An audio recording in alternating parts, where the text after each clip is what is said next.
Salutations, everyone. I hope everyone is having a good day so far. I know it's still morning. I don't know what time your day starts. I'm on my way to church per usual on this glorious Sunday. Even though each day is glorious, but you know what I mean. You understand my jest.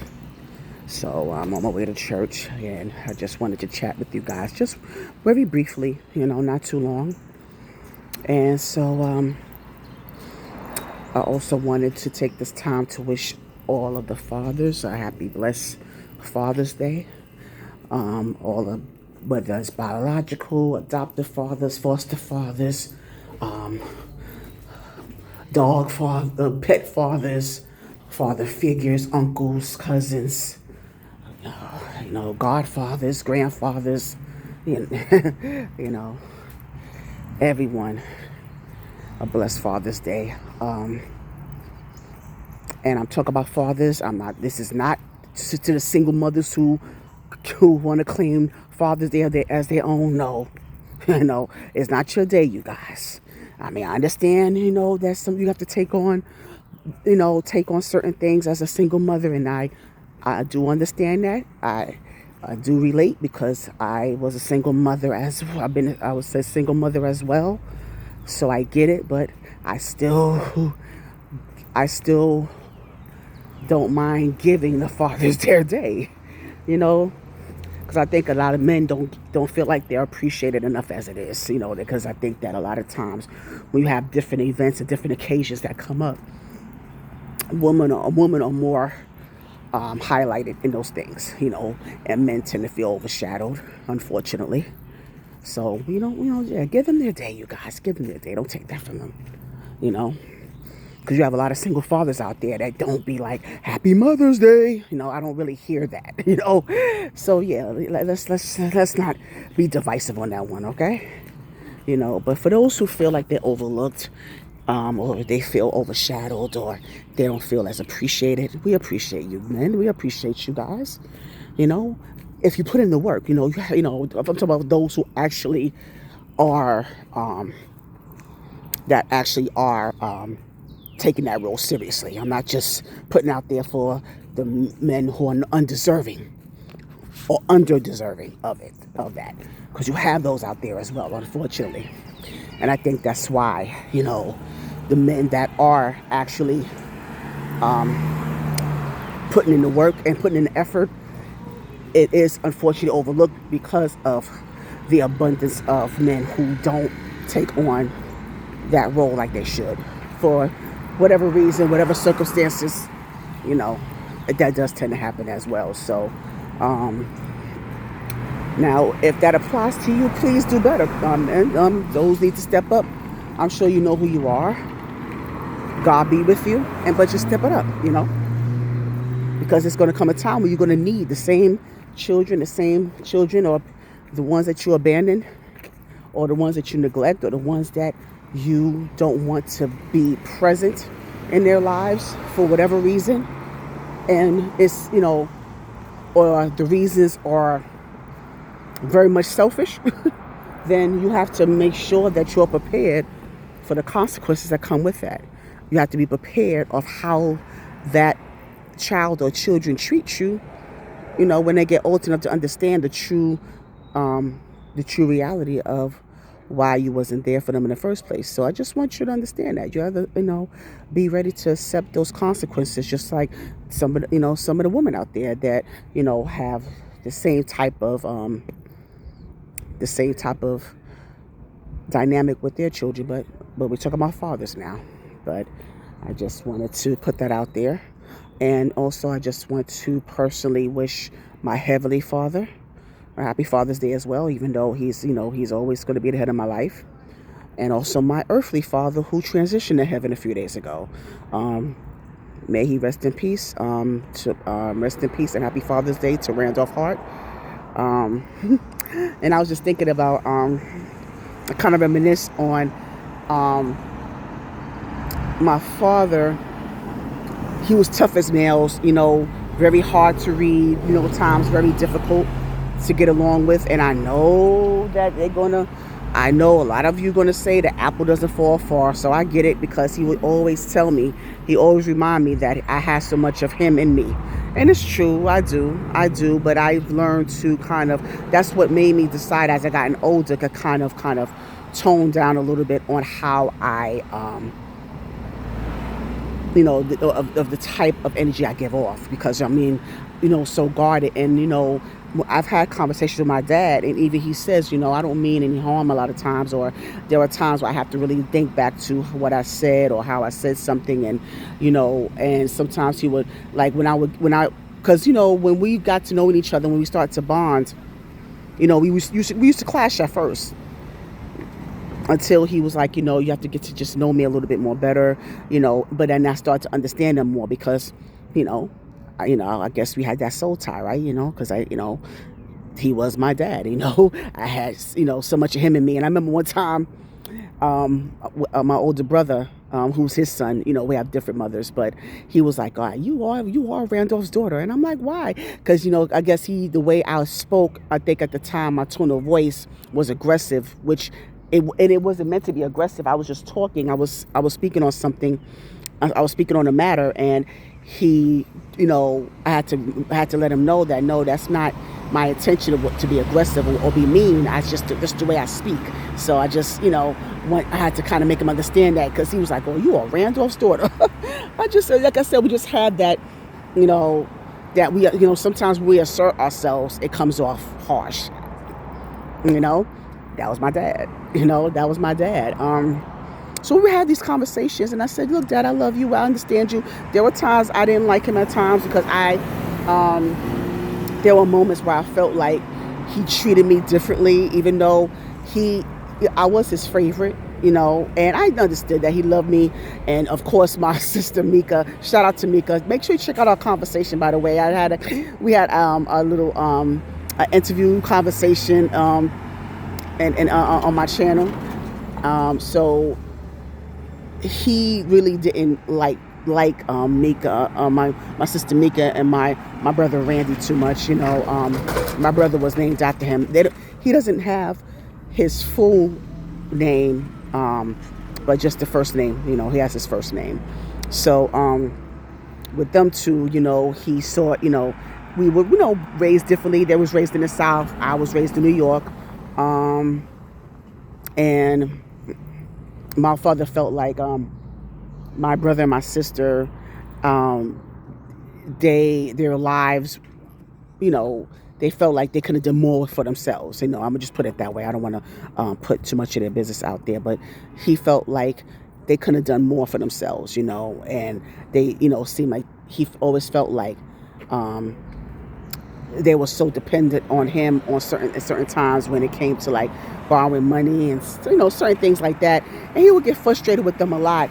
And so to the point where it was like, when it came to me, I was more independent. I didn't really rely on him too much, because remind you, I first found out about him being my biological father at 13. That's when I found out, because I thought another man was my father. He was my stepfather, but he was my real father. And that's was just also explained. I'm giving you a bunch of plugs here, by the way.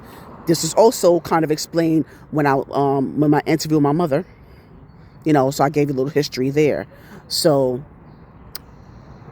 now and then we kind of lost touch for a few years until I became a young adult, like 19, 20. But around that time.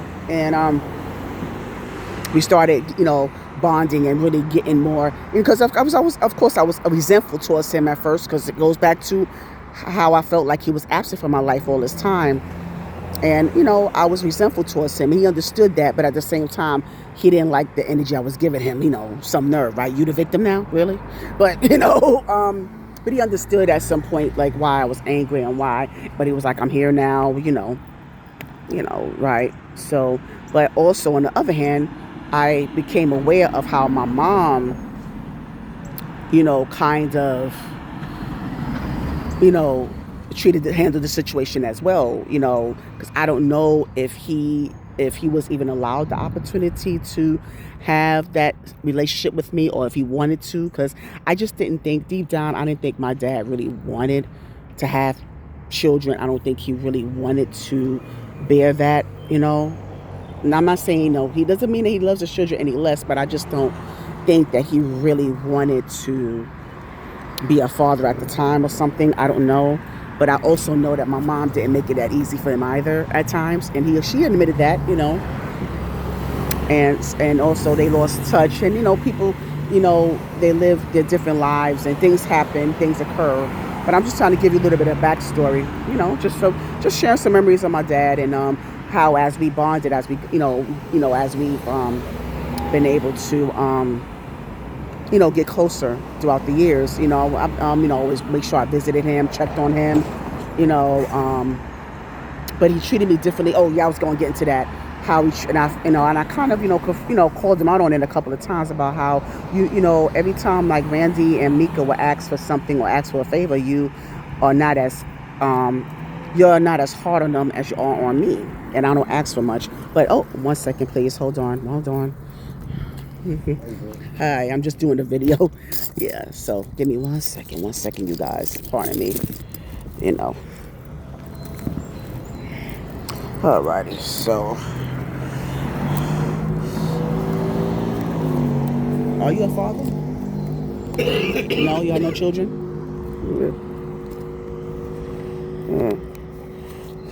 Yep. Yep, I don't have too much today, so, I'm going to have to get more cash soon, okay? But that's all I have right now, but, all right. Hi, are you... Okay. All right, 1 second. 1 second, you guys. All right, I'm just doing the video. I don't have you on here. I just have, I don't have too much. I don't have too much. I gotta get, okay. I'm gonna get some change later, but I don't have too much right now. Okay. Yeah. Where you live? Where I live? Yeah. Why? Oh, okay, cool. Okay. Yes. Oh, okay. All right, you're welcome. All right. Oh, sorry about that, you guys. That's why I like to have cash on hand, but so I just wanted to All right, so back to my dad memories. Yeah, so I always I remember I would ask for maybe $20, and I'm like, Dad, why am I getting all this energy from you? Did you ask your mother? And I'm like, Dad, I'm asking you. Why this? Because what this guy doing with my mom? I'm asking you. Why is it that you don't get this smoke for Mika and Randy, but when I ask you, and I don't ask for much, because I'm always been one to, kind of, do for myself, even at the periods where I had, because I've had my dry spells. I've had moments where I was in the bind for a while. I was in and out of work, at the time. My son was, small at the time, and, it was hard for me at one point, and it really made me feel, at that time, it made me feel inadequate for a long time. Even though I did go back to school at that time, I earned my degree, but it was still hard, But so at that time, I tried not to be, too dependent but not saying I didn't get any support, but, there were times even, even when it came to a small favor, a small thing, it was just an issue. So sometimes I'll kind of tend to fall back. So when I would call him out on that, I remember there were times he would be like, oh, well, that's because I love you so much, because I love you the most. And I'm like, okay. Because, and it made me think of it, because my dad is so old school. Because he's one of those type of men, the type of people, so not just man, but he's the type of person that he feels like the more stern, he feels like, okay, let me just put it this way. He would fuss at me and give me smoke. And I feel like there are times where I felt like he's putting me down, but he would always talk about how much he brags on me behind my back. Okay? Or even times when he has conversations with my mom. Oh, excuse me 1 second. I'm getting on the bus. Give me 1 second. 1 second, please. 1 second. Hello. Happy Father's Day, your father. All right. So you know the routine. All right. So pardon the background noise if there's any. So anywho, so he would say a lot of good things, you know, to my mom, like, you know, I'm so proud of my daughter, you know, she's this and that, and you know, I know that he loved me and proud of me, but it seems to me like he, you know, he didn't really want to express it to me, to my face or around me, but he would do it behind my back. And so he's one of those people where he feels like if he gives his children too much praise that they're not going to amount to anything. That's the point I was coming to. Like, you have a lot of parents in that era, and it seemed like black and brown cultures have that type of mindset to where if I say that I'm proud of you too much, or if I praise you too much, that you're going to get too comfortable and you're not going to exceed your expectations if I tell you how proud I am, how, you know, or if I give you too much affirmation, you know, you're not going to exceed your expectations. That's the type of mindset he had. You know, my dad was like 83 years old, so yeah, he had that type of mindset. Like, he felt like, and especially when and you know how I feel about my weight. You know, I struggled with my weight for a long time, you know, and so of course he had, you know, he had no problem. My dad had no filter. Like I said, if you meet my dad, if you would have met my dad, you would kind of understand me more, because you'd be like, makes sense. But you know, but my dad had no problem talking about weight. He'll call you a cow in a heartbeat, and it was like, okay, Dad, you're not helping. But again, he feels like if you point certain things out, like if he points out your imperfections, that's going to motivate you even more to work on it, to work towards self-improvement. That was his position. He might have meant well, but his approach, you know, wasn't ideal. You know, so that was how my dad was. You know, one thing about my dad, you know, always been handsome. He's always aged well. He's aged like wine. Always has swag. His, you know, style game was always on point. And I think I got some of that from him and my mom. You know, I've always loved his style. Like, you see it, especially when you see him dress up. You know, my dad has swag. My dad, yes, he's one of those, you know. And he's always been one to march to the beat of his own drum. He's always been one to, you know, he's never was a lazy person, but he's always wanted to be on his own. Like, he didn't like to, you know, I don't think he ever had a regular 9-to-5 job, because he liked to answer to anyone. Okay, so you know, again, I know some people that's looking at this video and got to know me as a person. They probably understand that too. Like, you know, not saying that we don't understand the value of $1, but we're not lazy. We just don't like to work. And I understood that, because again, he just, you know, he built the lane for himself, and he was a hustler. My dad was a hustler, not in an illegal sense, not in the sense of, you know, even though my dad had street smarts, but he was a hustler where he did what he had to do to make ends. And when I became in contact with him, he used to sell clothes, you know, he used to sell clothes and stuff like that. And he did other odd jobs as well. But, you know, he's always been like self-employed, so to speak. He's always been, it's been business for himself. My dad always had, you know, my dad was one of one. But he meant well, you know. Anytime, like, if he had a connection with you, especially within his family, you know, he took that role seriously, because at some point he became the patriarch of the family, because his siblings, you know, after his siblings passed away, because he was the youngest. So that goes, yeah, my dad was the youngest out of his siblings. And so at the last few years of his life, he was like the patriarch. And so the family, his side of the family, made sure that, you know, that they kept in contact, that recognized him. And they would make sure that every 4th of July they'll have barbecues in the backyard where he used to live. He used to live in Harlem, and so they had like a space behind the building where you're able to have barbecues and stuff like that. So every year we have those, we'll have those gatherings, and that's when I got to really connect with my father's side of the family, because I never grew up with my father's side of the family. I never connected with them until I became a young adult, and I connected with them that way. And shout out to my cousin Richard. He was on my platform. Shout out to Richard Days. That's one of his nephews. So yeah, so that's my little spiel about my dad. I miss him.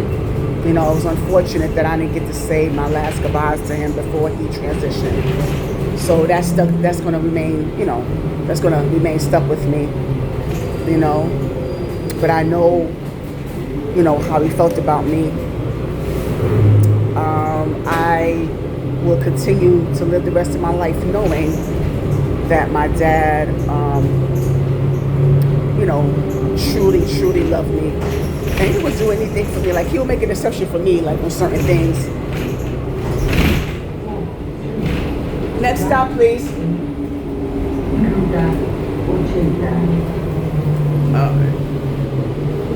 Alrighty, I'm about to get off. Thank you. Yeah, so I have to make sure, because, these bells on the buses have been working lately, so I have to kind of announce myself, let them know I'm getting off. So yes, anyway, so yeah, I understood my dad and his, his method to his madness at times. It may not have been received by a lot of people, but I understood him. Yeah, and I understood how he truly felt about me, and there were times where he would make an exception for me. Like, I remember there was a time when he said, like, years ago, because I didn't get my license till later, my driver's license till later in life. But there was a time when he said that he never had his New York license. I don't think he ever had a New York license, but he actually took the road test and got his license for me. He got it. He said he got it. He did it for me in case I decided that if I needed help, with, driving lessons, or if I needed help getting my license, that he would be able to, kind of do that within that, because he was able to, with his New York license, he was able to help me with that in his own right. So things like that. It's those things that I think about, there's those things. Ain't that something? Oh, also I wanted to make sure that I bring this up, because it kind of, goes full circle to what I was saying about my dad and how he, he could be tough as nails at times, but he had a soft heart for me and my mom, He always had a soft heart for my mom, because even there were moments where my dad and I will have a disagreement, and it's not my intention to always want to put my mom in the middle of, our little conflicts that we have. But there were moments where I'd be like, can you please get through to my dad, because he listens to her, And so, she'd be like, Randy, why are you tripping on that? It's just too funny, So, but that goes to show you that he always had a soft heart for my mom, my Mika's mother, he remained cordial with her. Shout out to Miss Diane. Miss Bessie was my brother Randy's mother. Couldn't stand her. Oh God, he couldn't stand her. Because he, what it is, because he's one of those men that she hurt him so badly to where he just really just despised her. And she's the only one that was actually married to him out of our moms. So they were young and they were married, and he told me the story, because I had to ask him, like, Dad, why do you hate Miss Bessie so much? And may she rest in peace, by the way. So I'm like, why do you hate Miss Bessie so much? And she was, he was giving me the story about how he caught her cheating. So that really, like, really devastated him. That really, that stung him. So that's the, the history behind that. So they never really had a relationship like that. But he always had a soft spot for myself and my mom. And so I remember, like, when I was 13, going back to when I was 13, when I started to get to know who he was, right? One Father's Day, I was 13, and I bought him a Father's Day card, and I called myself putting a little dollar in the card, and he kept that card. He still had that card up until, I don't even know, he might still have it, like, up until his death. I'm not sure, because his nieces packed away his stuff. So, and I don't know what happened. That's a whole nother story about how they handled all his stuff and his possessions after he passed. But he kept that card. Yeah. So that goes to show you, like, my dad, he had that gentle spirit at times. So yeah, I just wanted to make sure I put that out there. And I thank y'all for listening. I thank y'all for taking the time to listen. Yeah. So I'm about to head into this sanctuary and do what ushers do. But I thank you so much for listening. And like I said, once again, happy Father's Day to everyone. And God bless each and every one of you. And I hope that if you're able to make it to our service, even, if you're in the Georgia area, Christian Church at East Point, you can also go online at cceastpoint.com. You can also join in on the service as well. But in the meantime, have a good